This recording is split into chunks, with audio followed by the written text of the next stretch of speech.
Hello, this is Nik and Adinah Johnson, and we hope that you're having a great day. Today, we're going to discuss something that happens when you get married. You get in-laws. Yay. Yes. And typically, when you say in-laws, it can be mixed emotions. Some people, when they think of their in-laws, they smile. Yeah. And some people, when you talk about in-laws, they want to cry. But it doesn't have to be that way. We think that going into your relationship, there are some very practical things that you can do when interacting with your in-laws. Also, if you were not aware of those practical things, I think also in this video, we can allow you some tools to help get things back to where they are harmonious. Yeah. Or at least Comfortable. civil. Yeah. Yeah, so we're going to go ahead and give you a few things here. Some of them are, many of them are from personal experience. There's things that we've kind of learned through trial and error. So we definitely would like to assist anybody out there with the learning curve who's getting ready to start this journey to better interact and coexist with their in-laws. Yeah, and please know, most of the stuff we teach and talk about, we have had to deal with it. That's true. So we're not these people that can just talk about something we read in a book, which the information that I have to share is from Family Education. Okay. So I did want to So is that a site? that. Family education site? Yeah, Okay. Family Education site. So the first step in dealing with in-laws is to work with your spouse. I think it's important to work with your spouse because they grew up in that family. Mm-hmm. So they understand the family dynamics more so than a person that just comes into the family and marries into the family. Mm-hmm. Because things that happen in the family are usually normal to that person because they've dealt with it for a really long time. Yeah. And it's foreign to people that marry into the family because it's like, why do you do that? Yeah, why did they do? And there was a lot of times you would ask me why my mom did certain things, and I'm like, don't everybody? Yeah, she's my mom. I know for the longest time we used to open gifts on Christmas Eve. Yeah. Mm-hmm. I'm like, but it ain't Christmas. I don't understand. We would have to go to my mom's house at midnight and open gifts on Christmas Eve because she just didn't want to wait another day. Mm-hmm. And we did that for years. A long time. Yeah. And then when we had small kids, we were like, we're not doing that. Yeah, we can't drag them out at midnight. Well, because it worked. Because our older son, was over there anyway. Mm-hmm. And plus his birthday was Christmas. And his birthday was Christmas Day, so it worked. We didn't just open one gift. We opened all gifts, and we were like, oh, I get to open this one. It was horrible. Yeah, and plus, even though I didn't understand it, it just wasn't something I was willing to fight. So I'm like, all right, that's what you want to do. That's what you can do. He just did that. You were a trooper on that one. Yeah, you got to pick and choose your battles. And I'm like, it's Christmas Eve. What do you mean? Why are we opening gifts? Because that's what we do. Yeah. But it's important to make your own traditions, too, as you get married and have a family. It's important for you to create your own traditions. Like one of our traditions that we have in our family, we get our Christmas tree. Yeah, we go get the Johnson family Christmas tree the day after Thanksgiving. And it has to be a live tree. A live tree. And it's the biggest one they have usually, but... Yeah. Yeah, I don't go to the woods and cut it down, but I know I go and buy it. Yeah, but it still seems like it has critters or something in there every time. Sometimes. And what we do is we go and we might do a video about this. I don't know. What we'll do, we'll go get the tree later in the day after all the wildness is broken, kind of, dissipated from Black Friday shopping. We'll go get our tree. Yeah. And then we'll dress up in grown folks onesies and little kids onesies and drink cocoa and decorate the tree. Cookies, and make cookies and decorate the tree. And listen to Christmas music and decorate the tree. So that's what we do. I have a picture if you want to put it up there. But this is I didn't have on my company onesie. See, that's so cute. Yeah. I'll see if I can stick it in somewhere else. Okay, we'll see. Okay. Alrighty. Set boundaries and limits. Now that's number 2. Make sure you set those boundaries and know what you're going to do before you go into the situation. It's so important to set those boundaries and limits. Mm-hmm. Number 3, enforce those boundaries And that's so important that you have an opportunity to enforce those boundaries and know what your limits are and what your boundaries are. I know for me, one of my major boundaries was I wasn't going to let anyone talk to me in a disrespectful manner, and I wasn't going to be disrespectful either. But the household that I grew up in was totally different from the one that Nick grew up in. With Nick, you couldn't talk to his mom about anything. With me, my mom always said you can talk to her about anything as long as you're respectful. Yeah, my mom, she told you what you wanted to hear, and that was pretty much it. So. Yeah, but with Nick, having a conversation with his mom was disrespectful to her to have an opinion. And I just didn't understand that. I didn't grow up in that. So I had to set the boundaries that I wasn't going to be rude and disrespectful, but I wasn't going to be disrespected either. So communicate directly. Maybe not. Because I messed up. I did that one. I communicated directly, and he was like, "You talk to my mom." So I may not. I think it's important to communicate through your spouse, but I think it's important for the spouse to be understanding and communicate effectively with you, and to be a united. Have a united front. Not in front, because I don't think that's the right thing to say, but I think to be united and to be together in what you want to say, to express it to the family. Because if a situation is, my mom can receive something better from me because she carried me in her body almost a year. Same for your mom. She can receive something better from her child than she can from someone that could be fly by night, here today and gone tomorrow. Yeah, I think that just kind of goes back to your first point of work with your spouse. Definitely use your spouse to filter through some questions that you have.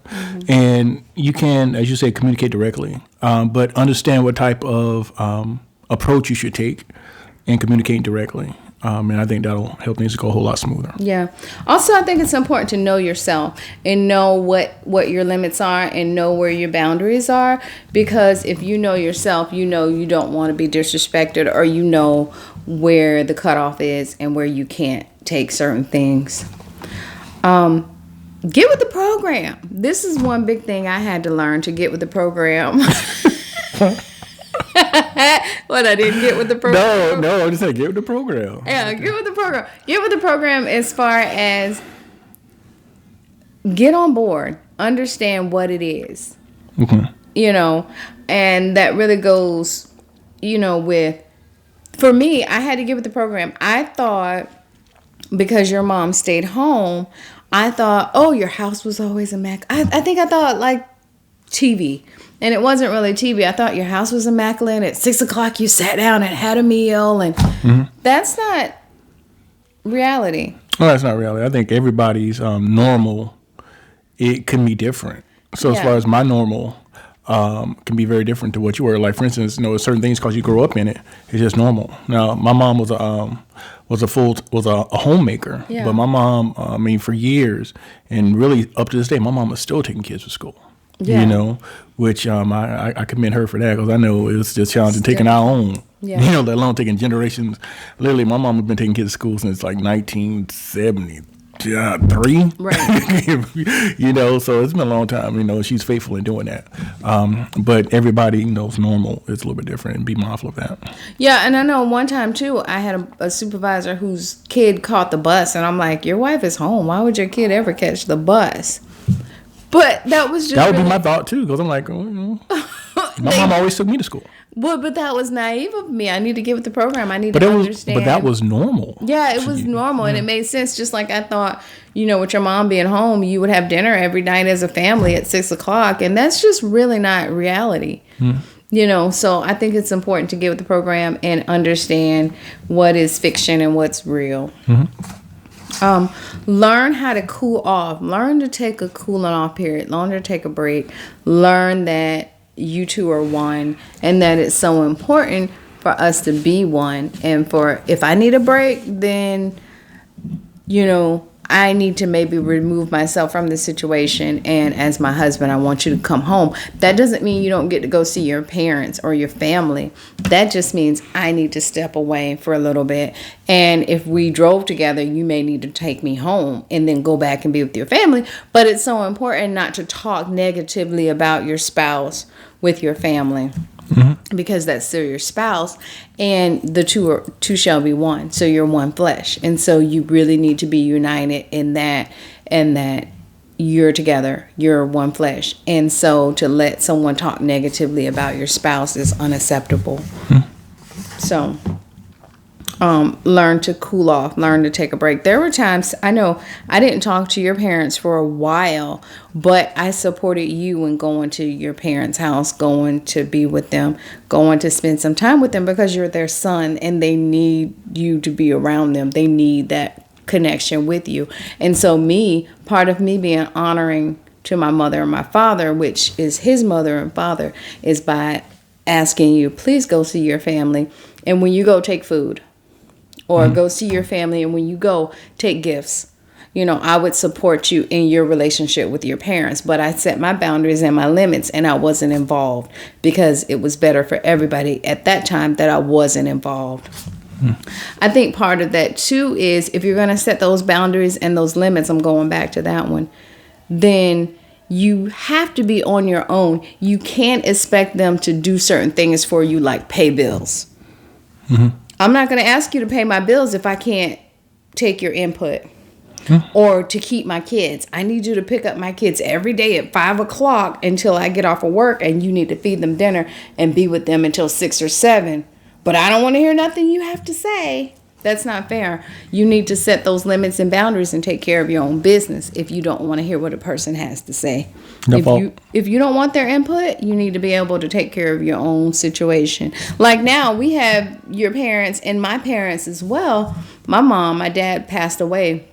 But when they keep our kids, it's because they want to spend time with their grandkids. It's not because we need them to keep our kids.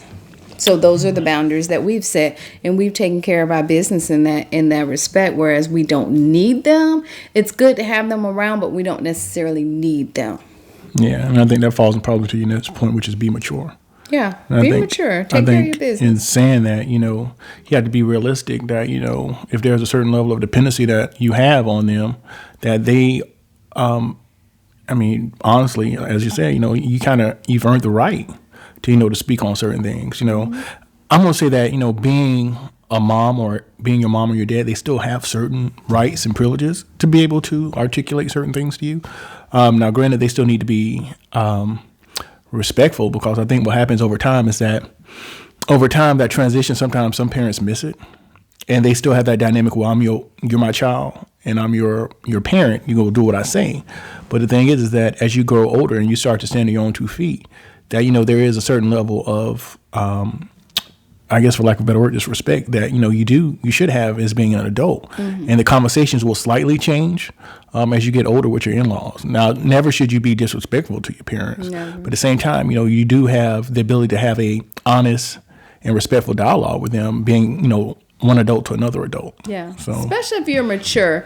And my thing is, I've always said this for years, with my money comes in my mouth. Don't ask me for my money if you don't want to hear my opinion. So therefore, that's the same thing. Don't ask me to pick up your kids and watch your family and clean up my house. And, don't ask certain things that you're requiring me to do, but I can't have my input. Yeah. And so that's part of being mature. You have to take care of your business and make sure you don't need them. It's a plus if they're involved, but it's not a need. Be kind. And that's so important. We talked about that already. Just be kind and generous to your in-laws. And understand, like with me, that's his mom. It doesn't matter how I feel about the situation. That is his mother. And same for me.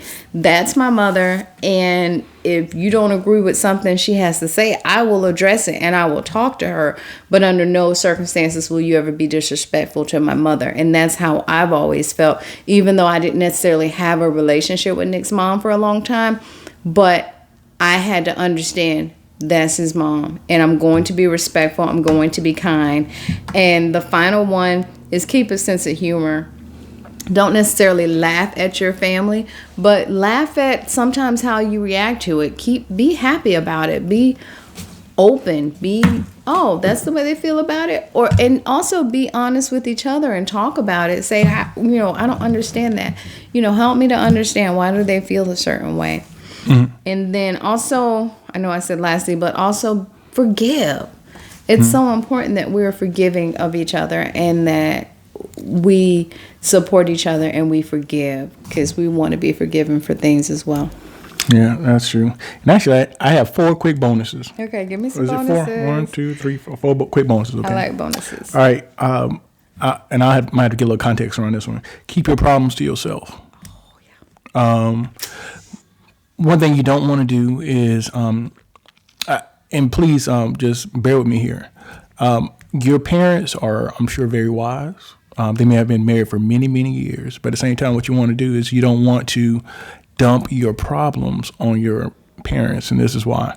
You will have a greater sense of, you'll be more apt to forgive your spouse than your parents will. And you don't want to have that situation where you have reconciled with your spouse over whatever issue you had, and you've told this to your spouse, and they're still looking at them. Your parents. Yeah. Where you've reconciled things with your spouse, but your parents are still dealing with that issue that you have forgiven your spouse over. Yeah. So that's one of the first things that you told me when we got married. And I really didn't get it, but I was like, all right, well, okay. And then I realized it over time. I was like, whatever issues we have, we need to work it out, amongst ourselves and try not to include our parents in it. Well, and that's one of the things I said too. Don't talk negatively about your spouse to your parents because you're one. Yeah, and that one actually probably takes a whole video, but I didn't want to put that one out there. So let me just ask you this. So was I the wise older woman when we got together and I told you that?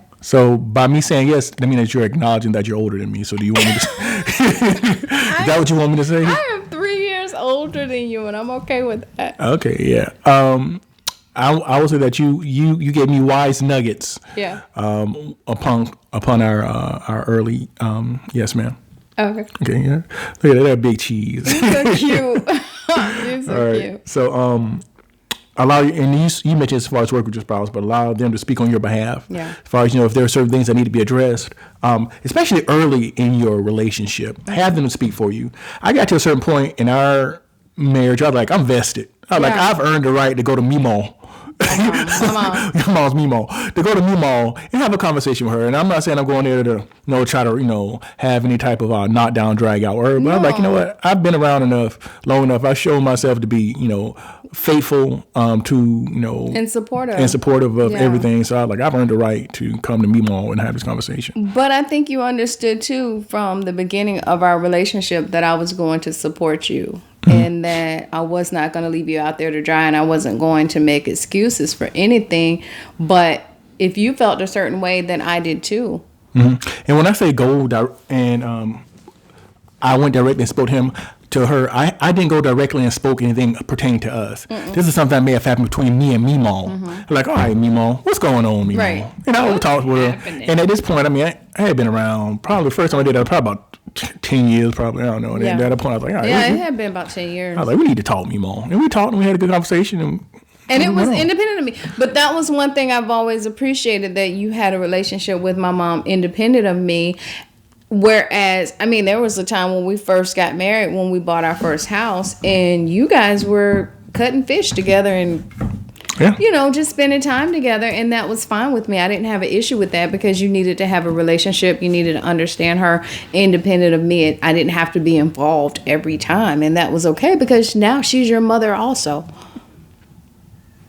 No.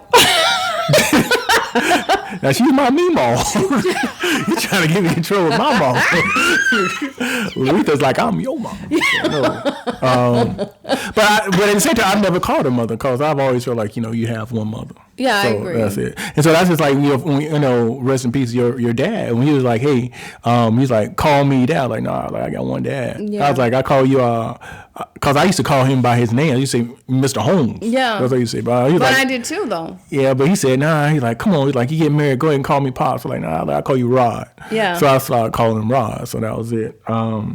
So next we have use your spouse as an interpreter, and that kind of goes back to what you said. So I know that one's really a bonus, but also remember, this is a really key thing whenever you're interacting with your in-laws. Remember, your in-laws is the reason your spouse exists. Exactly. Okay, so no matter what happens, look at it through that filter. So whether you're having good times with them or bad times, that the sole reason that your spouse is here is because of your in-laws in most cases, because I mean, you know, it could be, you know, some divorces and whatever going on, but for most cases, I mean, you know, keep that filter in mind that, you know, that they're there for them, and you don't want it to be a situation where you feel as though your spouse is caught between you and their parents, and they constantly feel like it's a fight, not have to choose, and all those other stuff, and you don't want to put them in that situation. I think for years that was one thing that helped me, even though I didn't have a relationship with your parents. I had to understand that the fact that you were here and that the air you was breathing was because your mom carried you